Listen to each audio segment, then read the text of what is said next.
पिछले बजट में घोषित 1050 तकनीकी अधिकारियों कर्मचारियों के संविदा काडर में वृद्धि करते हुए 3000 पदों पर भर्ती की जाएगी।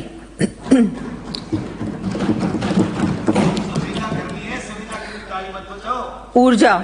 माननीय अध्यक्ष महोदय, प्रदेश को विकसित बनाए जाने की दिशा में उत्पादन क्षमता विस्तार एवं रिन्यूएबल एनर्जी के क्षेत्र में आत्मनिर्भर बनाकर हर घर बिजली व हर उद्योग को शक्ति उपलब्ध कराना हमारी सरकार की प्राथमिकता है।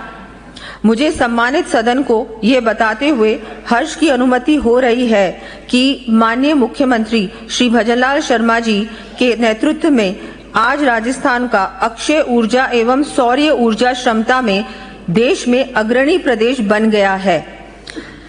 राज्य को ऊर्जा प्रदेश बनाए जाने की दिशा में हमारे कार्यकाल में केंद्रीय उपक्रमों के साथ जॉइंट वेंचर के माध्यम से लगभग 2 लाख करोड़ रुपए के निवेश के परंपरागत एवं अक्षय ऊर्जा परियोजना को विकसित करने के लिए एमओयूज किए गए।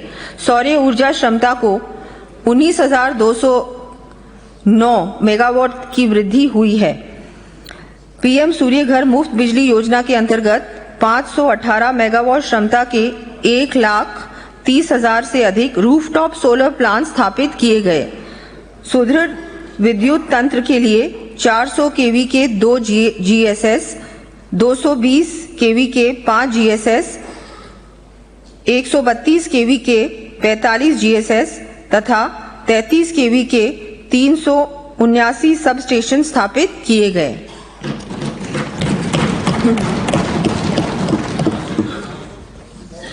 प्रदेश में विद्युत तंत्र के और अधिक विस्तार एवं सुदृढ़ीकरण के लिए 220 केवी के 6, 132 केवी के 13 तथा 33 केवी के 110 जीएसएस का निर्माण किया जाएगा।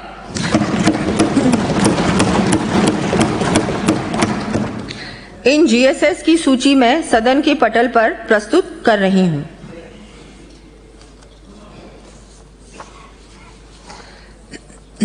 बीकानेर में मेहरासर, दिनसर, बराला व सवाईसर, कर्णीसर, भाटियान, विकोलोई तथा जैसलमेर में राघवा सेहुआ क्षेत्र में लगभग 4,830 मेगावाट क्षमता के सौर पार्कों का विकास जॉइंट वेंचर के माध्यम से किया जाएगा। इस पर लगभग 2,900 करोड़ रुपए का व्यय किया जाएगा। प्रदेश के विद्युत प्रसारण तंत्र को संचालित करने वाले स्टेट लोड डिस्पैच सेंटर की साइबर एवं नेटवर्क सुरक्षा हेतु सिक्योरिटी ऑपरेशन सेंटर तथा नेटवर्क ऑपरेशन सेंटर स्थापित किए जाने के लिए 21 करोड़ रुपए का व्यय किया जाएगा।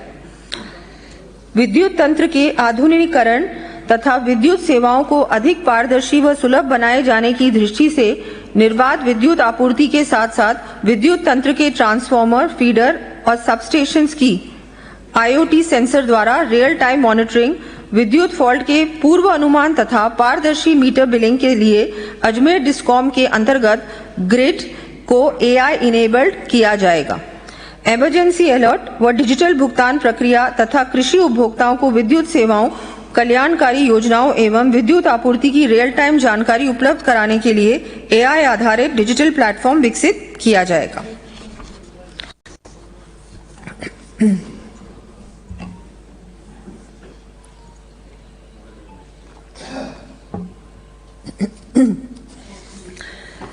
दूसरा स्तंभ, नागरिक सुविधाओं से गुणवत्ता युक्त जीवन स्तर में वृद्धि। हमारे देश के प्रथम राष्ट्रपति डॉक्टर राजेंद्र प्रसाद जी ने कहा था कि लोकतंत्र की वास्तविक परीक्षा इस बात में है कि उसकी संस्थाएं जनता की कितनी प्रभावी रूप से सेवा कर पाती हैं। आज प्रदेश के समग्र विकास में नगरीय निकायों के साथ साथ ग्रामीण अंचल में स्थापित पंचायती राज संस्थाओं का विशेष योगदान है।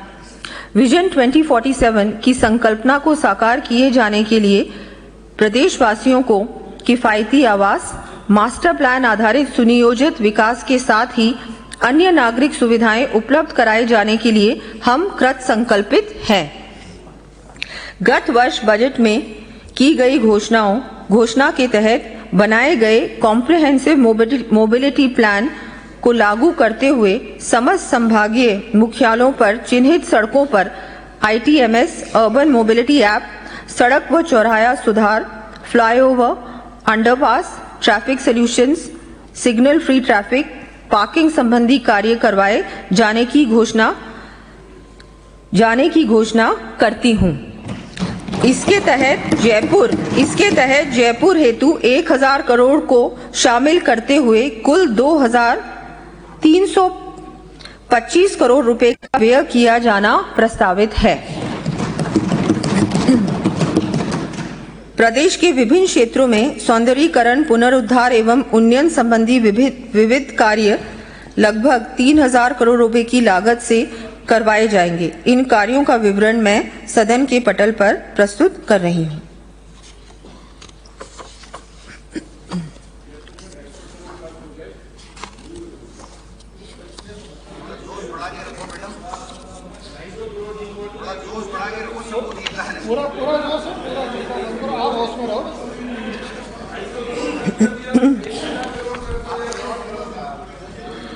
वर्ष 2028-29 तक सभी के लिए आवास हेतु प्रधानमंत्री आवास योजना ग्रामीण के अंतर्गत आवास सुविधा से वंचित 28 लाख से अधिक परिवारों के सर्वे का कार्य पूर्ण कर लिया गया है।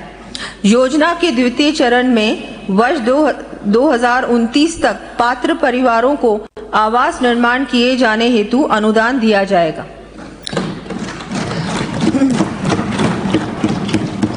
बेहतर आधारभूत संरचना तथा गुणवत्ता युक्त आवास निर्माण के लिए 35,000 व्यक्तियों को मेसन संबंधी प्रशिक्षण दिया जाएगा।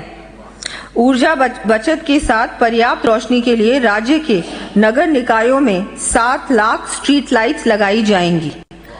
इस हेतु 500 करोड़ रुपए से अधिक का व्यय किया जाएगा।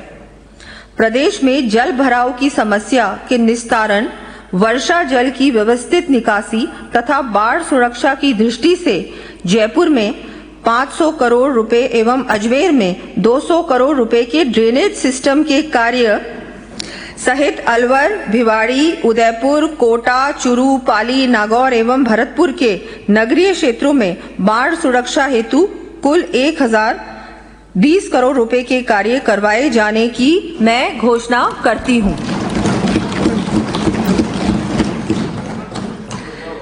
जिला स्तरीय नगरीय निकायों के लिए मास्टर ड्रेनेज प्लान बनाए जाएंगे। इस हेतु 40 करोड़ रुपए का व्यय किया जाएगा। प्रदेश में प्राकृतिक एवं मानव निर्मित विभिन्न प्रकार की आपदाओं के प्रबंधन हेतु नागरिक सुरक्षा विभाग एवं SDRF के सुदृढ़ीकरण के लिए बाढ़, भूकंप, आगजनी, रासायनिक दुर्घटनाओं आदि हेतु खोज व बचाव उपकरण उपलब्ध कराए जाने के लिए 60 करोड़ रुपए का व्यय किया जाएगा। अग्निशमन सेवाओं के विकास एवं उन्नयन की दृष्टि से 93 फायर बाइक्स उपलब्ध कराए जाने के लिए 16 करोड़ रुपए व्यय किए जाएंगे। आमजन की सुरक्षा एवं सतर्कता के लिए नदियों के प्रवाह में प्रमुख बांधों के डाउनस्ट्रीम एरियाज में early warning siren systems 10 crore रुपए की लागत से लगाए जाएंगे। साथ ही जड़ावता सवाई माधोपुर में बाढ़ सुरक्षा कार्यों के लिए लगभग 75 करोड़ रुपए व्यय किए जाएंगे। आमजन की सुविधा के लिए प्रदेश के विभिन्न स्थानों पर जन कल्याण संबंधी विभिन्न कार्य करवाए जाएंगे। इन कार्यों का विवरण मैं सदन के पटल पर प्रस्तुत कर रही हूं।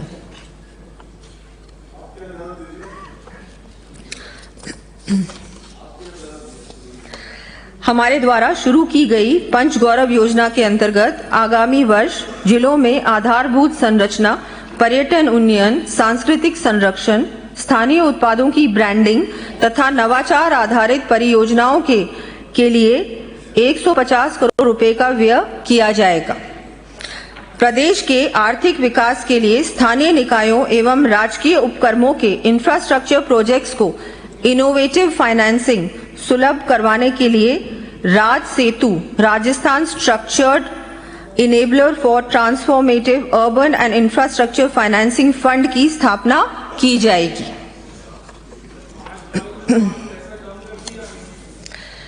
तीसरा स्तंभ, औद्योगिक विकास एवं निवेश को प्रोत्साहन।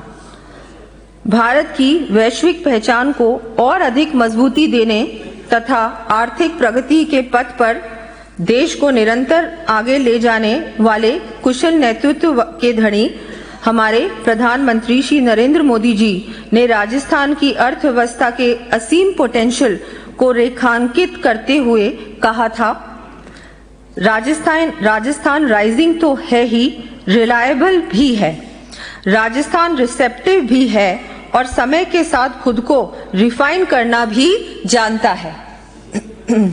प्रदेश की अर्थव्यवस्था को और अधिक मजबूत बनाने के लिए आवश्यक है तीव्र औद्योगिक विकास। हमारे इस कार्यकाल के दौरान राजस्थान देश के सबसे तेजी से बढ़ते हुए औद्योगिक केंद्र के रूप में उभरा है। राजस्थान के सरकार के कार्यकाल के पहले वर्ष में ही माननीय मुख्यमंत्री श्री भजनलाल शर्मा जी के नेतृत्व में आयोजित राइजिंग राजस्थान 2024 से जहां एक ओर प्रमुख घरेलू एवं वैश्विक उद्योगों को प्रदेश में निवेश के लिए बल मिला है, वहीं दूसरी ओर नवीन औद्योगिक क्षेत्रों और सेक्टर स्पेसिफिक पार्क्स की स्थापना से मैन्युफैक्चरिंग इकोसिस्टम को मजबूत भी किया है। हमारे औद्योगिक विकास की गति का आकलन इस तथ्य से भी किया जा सकता है कि पिछले एक वर्ष में हमने प्रतिदिन 8 उद्योगों के लिए भूमि आवंटित की है। 8 उद्योगों के लिए भूमि आवंटित की है तथा औद्योगिक आधारभूत सुविधा के उन्नयन एवं विकास के लिए गत 50 वर्षों में सर्वाधिक राशि व्यय की है।